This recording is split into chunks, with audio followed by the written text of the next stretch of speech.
Aujourd'hui, on va parler de l'impact de l'IA, de l'intelligence artificielle, dans les différents domaines qu'elle touche. Il y a beaucoup de questions sur ce que va donner l'IA. Est-ce qu'il y a des jobs, des métiers qui vont changer, ça c'est sûr.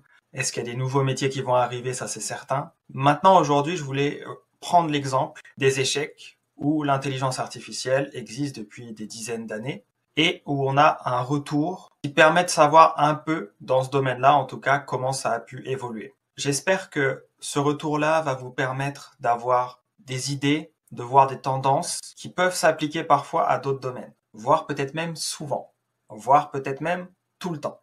À vous de me dire en commentaire ce que vous en pensez. Si on prend l'exemple des échecs, aux échecs, les meilleurs joueurs mondiaux actuellement s'entraînent notamment, mais pas que, mais notamment en regardant des parties d'intelligence artificielle qui s'entraînent entre elles, qui jouent les unes contre les autres et qui deviennent en réalité et qui sont depuis un moment bien meilleurs que n'importe quel humain. Pour donner un classement de base, le meilleur humain à l'heure actuelle, il est aux alentours de 2900 en termes de classement. Plus le nombre est important, plus t'es haut dans le classement, enfin plus t'es fort, on va dire, alors que les intelligences artificielles sont à plus de 3500. Pour donner un ordre d'idée, et l'écart est énorme, c'est pas genre elle est 20% ou 30% plus forte, c'est beaucoup plus que ça. Et en fait, les joueurs regardent des parties d'intelligence artificielle qui jouent aux échecs entre elles et découvrent des stratégies et des tactiques auxquelles ils n'auraient pas pensé, puisque c'est des choses qui sont pas humaines, pas naturelles pour l'homme, on va dire ça comme ça. Et du coup, tu as des joueurs, ceux qui s'entraînent comme ça, qui deviennent meilleurs